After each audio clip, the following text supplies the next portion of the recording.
Hai, bertemu lagi dengan saya Hadi Chandra Kurniawan dalam mata kuliah Hygiene and Sanitation untuk perhotelan.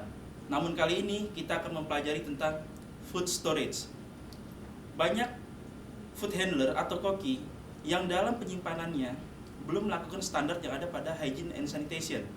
Oleh karena itu, saya coba menjelaskan beberapa hal yang mesti diperhatikan oleh food handler, dalam hal ini mahasiswa untuk sementara ini, hal-hal yang terkait dengan penyimpanan, di mana penyimpanan itu dapat mengakibatkan hal-hal yang fatal, di mana makanan dapat membusuk. Jika makanan membusuk, akan ada tamu yang sakit dan efeknya akan menurunkan reputasi dari hotel tersebut. Baik, kita mulai. Objektif dari materi kali ini adalah diharapkan mahasiswa mampu menyimpan makanan sesuai dengan standar hygiene sanitasi yang ada. Oleh karena itu, setelah slide ini, saya akan menjelaskan satu persatu apa itu label, FIFO, prevent cross contamination, dan proper temperature. Perlu diketahui di sini, jika kita bicara tentang penyimpanan, maka kita akan berbicara tentang bakteri. Dan bakteri itu tingkat hidupnya ada di suhu antara 4 dengan 60. Berarti kita harus menyimpan di bawah 4 derajat atau di atas 60. Oleh karena itu, hal-hal yang ada di sini yang ada 4 ini menghindari bagaimana bakteri bisa berkembang. Pada prinsipnya, bakteri sulit dihindari. Ada yang bisa ditoleransi dengan jumlah minimal, namun banyak bakteri semakin berkembang itu akan menjadi sebuah penyakit nantinya. Baik, kita mulai. Sekarang, storage safety. Untuk menyimpan sebuah makanan, maka harus ada label. Label di sini fungsinya untuk membantu food handler atau koki dalam menemukan bahan makanan tersebut jika sebuah chiller itu posisinya besar, lalu mengetahui expirednya, mengetahui tanggal preparationnya, dan jika terjadi kesalahan maka akan ada yang bertanggung jawab karena di sana ada tanda tangannya. Bagaimana dengan FIFO? FIFO di sini artinya first in first out, yang artinya jika kita memiliki barang yang baru, maka barang yang lama kita keluarkan terlebih dahulu, untuk selanjutnya barang yang baru kita masukkan, dan barang yang lama itu posisinya berada di sebelah luar, yang tujuannya agar barang tersebut kita gunakan lebih awal. Selanjutnya, prevent cross contamination. Di dalam prevent cross contamination ini banyak hal yang bisa dijelaskan. Namun secara garis besarnya, prevent cross contamination adalah mencegah kontaminasi silang antara makanan dengan makanan lainnya atau makanan dengan peralatan lainnya. Sebagai contoh, untuk menghindari makanan menjadi spoiled atau rusak, maka seorang food handler atau cook harus menggunakan glove.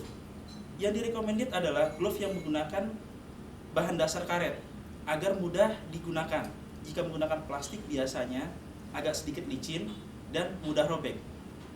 Belum lagi prevent cross contamination itu mencakup bahwa setiap penyimpanan harus diberi cover untuk menghindari masuknya bakteri atau benda asing atau bau dari tempat yang lainnya. Dan untuk penjelasannya tentang prevent cross contamination akan dijelaskan pada slide berikutnya. Masuk ke yang keempat, proper temperature. Ini adalah kunci. Apapun yang kita lakukan, jika proper temperature ini tidak dilakukan, maka hancur yang lainnya. Ini kunci. Seperti disebut di awal, bahwa suhu yang pas adalah jika kita punya makanan dingin, maka suhunya harus 4 derajat Celcius atau kurang. Namun jika makanan itu panas, maka suhu minimal adalah 60 derajat Celcius atau lebih. Kita lihat slide berikutnya. Food storage. Pada prinsipnya, food storage itu jika dibagi berdasarkan temperaturnya, maka akan ada refrigerated. Ini yaitu kalau kita sering menyebutnya kulkas, di mana suhunya itu di atas titik beku dan di bawah atau sama dengan 4 derajat. Lalu frozen. Frozen berarti harus di bawah 0 karena beku. Dan makanan yang disimpan di suhu frozen akan bertahan lebih lama. Namun perlu diwaspadai, jika ingin digunakan, maka ada proses thawing yang harus dilakukan dengan baik dan benar. Selanjutnya, ada dry storage. Dry storage umumnya digunakan untuk bahan makanan yang kering dalam bentuk paket atau dalam bentuk paket lainnya, bisa seperti kaleng, makanan kalengan, beras, tepung, kerupuk, dan hal-hal yang lainnya. Kita lihat slide berikutnya. Berbeda dengan slide yang sebelumnya, slide ini chiller yang dibagi berdasarkan bahan dasarnya. Satu alasan utama kenapa dibagi seperti ini, ada 9 chiller. Ini dikarenakan untuk menghindari cross kontaminasi, di mana jika daging dicampur dengan unggas, maka antara satu bahan makanan dengan bahan lainnya akan terjadi kontaminasi silang dan akan dapat merugikan bahan dasar makanan lainnya. Kita mulai dari nomor 1, meat. Meat dituliskan di sini suhunya yang direkomendasikan adalah minus 20 derajat Celcius sampai minus 25 derajat Celcius. Jika ini dilakukan, maka daging akan bisa bertahan antara 3 sampai 6 bulan. Prinsipnya selalu dalam kondisi beku. Jika sudah ke kondisi yang di atas titik 0 derajat, maka jika dibekukan kembali, daging tidak dalam kondisi yang sangat baik. Mengapa harus 20 derajat? Minus 20 maksud saya. Karena daging umumnya tebal, jadi perlu suhu yang dalam untuk membekukan secara utuh daging tersebut. Berbeda dengan yang kedua, unggas. Unggas di sini minus 15 sampai minus 18. Mengingat unggas secara umum dagingnya tidak setebal daging sapi atau daging babi mungkin, daging kambing mungkin. Umumnya unggas tidak sampai sebesar itu. Oleh karena itu, di suhu minus 15 umumnya unggas sudah tercapai titik bekunya. Kita lihat bagaimana dengan ikan dan seafood. Ikan dan seafood lebih kecil lagi dagingnya. Oleh karena itu dengan minus 10 akan diyakini akan beku secara utuh dan ikan akan mampu bertahan hingga 1 bulan ke depan. Namun berbeda dengan sesuatu yang segar. Kita ambil contoh yang keempat. Di sini ada buah segar. Buah segar ini suhunya harus 4 atau kurang namun di atas 0. Jika lebih dari 4, besar kemungkinan buah ini akan mudah rusak, terutama melon. Kenapa saya kasih contoh melon? Karena melon merupakan buah yang kadar proteinnya tinggi. Lalu pada saat proses tumbuhnya bersentuhan dengan tanah, jadi umumnya melon akan mudah terkontaminasi. Di atas 4 jam, di suhu yang salah, di atas 4 atau 60 yang saya sebut di awal, maka melon sulit untuk dikonsumsi. Selanjutnya, sayuran segar. Sama seperti buah segar, sayuran segar harus mencapai suhu 4 derajat Celcius jika ingin bertahan kurang lebih 5-7 hari ke depan. Dan selanjutnya, terdapat vegetables frozen. Mungkin ada yang bertanya, contohnya apa vegetable frozen di sini? Kita bisa contohkan french fries. French fries umumnya sebelum digoreng dalam bentuk beku. Belum lagi green peas. Belum lagi umumnya di industri perhotelan, mengingat butuhnya waktu yang cepat, brokoli sudah banyak yang frozen. Sampai bayam pun ada yang frozen. Oleh karena itu, vegetable frozen disimpan di suhu minus 10 sampai minus 15 derajat Celcius. Slide berikutnya, cheese, milk, cold cuts, dan yogurt. Cheese, semua jenis cheese kita ketahui bahan dasarnya susu secara umum dan berprotein tinggi.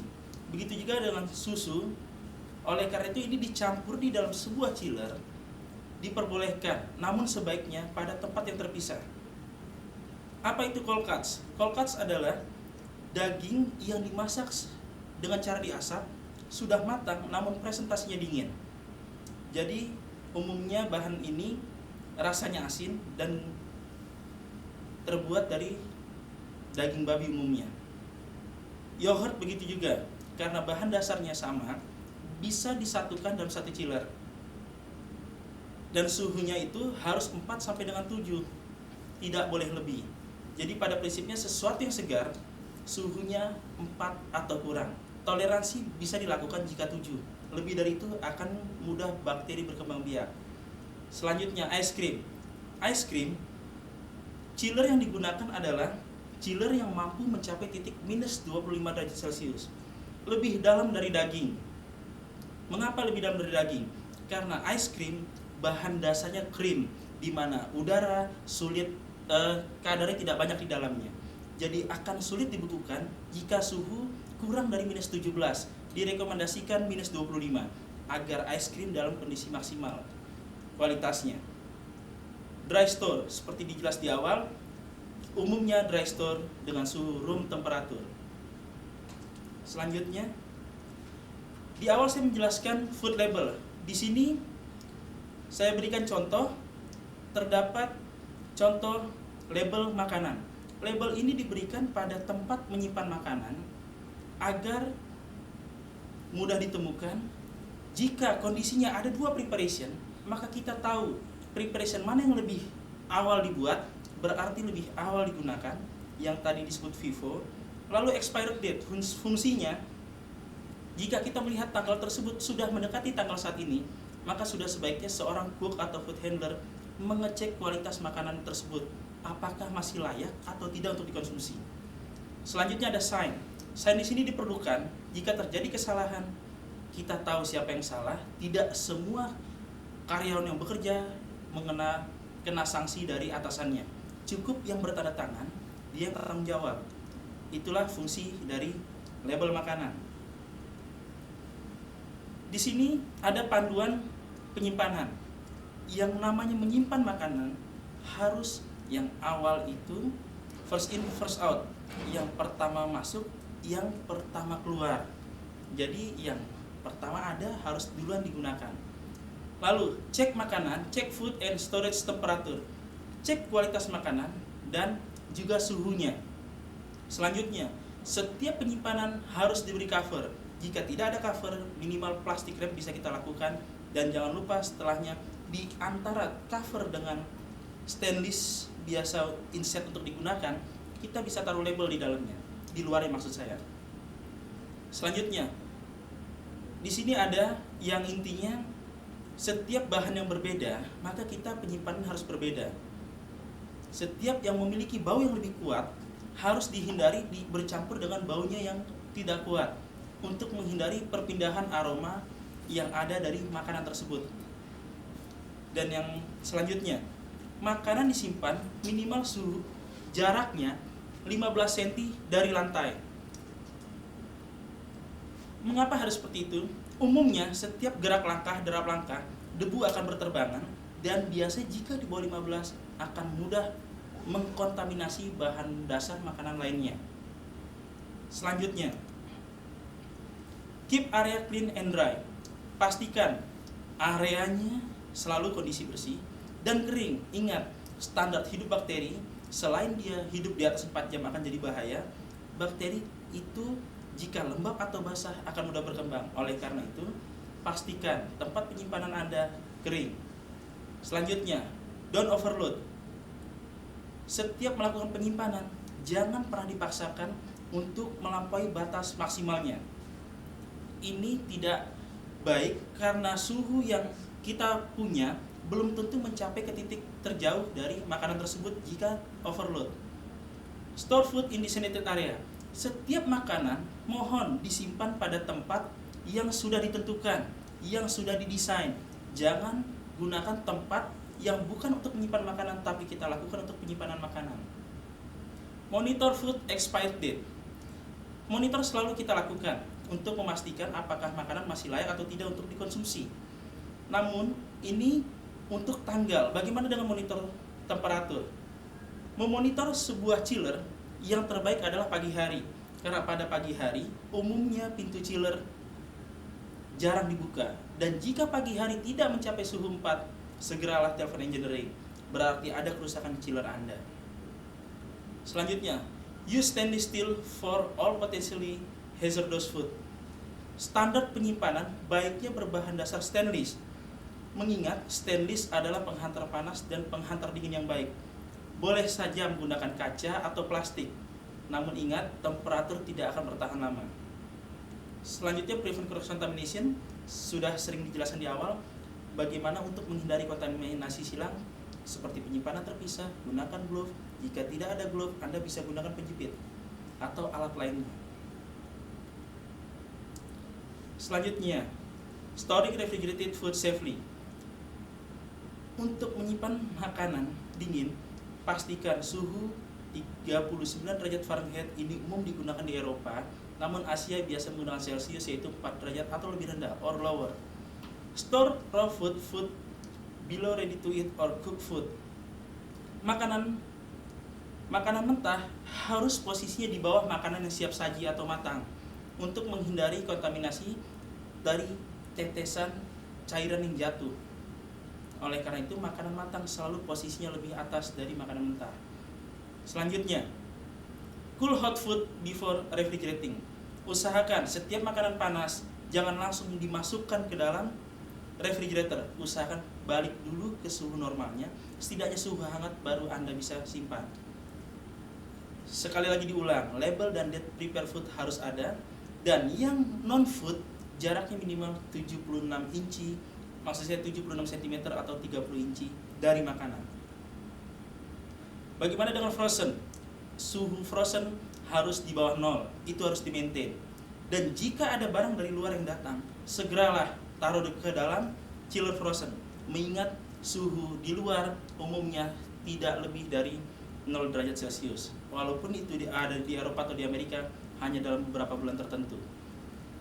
Selanjutnya, minimize the number of times the door is open and closed. Jika Anda sering buka pintu refri, pasti suhu yang ada di dalam akan keluar. Berarti akan mengurangi suhu yang kita butuhkan untuk menjaga kondisi makanan. Dan monitor freezer temperature frequently, seperti yang saya bilang, pagi hari. Dan yang terakhir, untuk penyimpanan dry store, selalu yang namanya penyimpanan FIFO ada, maintain temperatur ada, dan di sini dibutuhkan kelembaban antara 50-60%. Lalu penyimpanan minimal 15 cm. Jika di sini tertulis deck, ini standar kapal pesiar, namun jika Anda terapkan di hotel, berarti 15 cm dari lantai. Keep all food container tightly closed. Pastikan semuanya tertutup rapat. Baik, terima kasih. Semoga bermanfaat. Wassalam.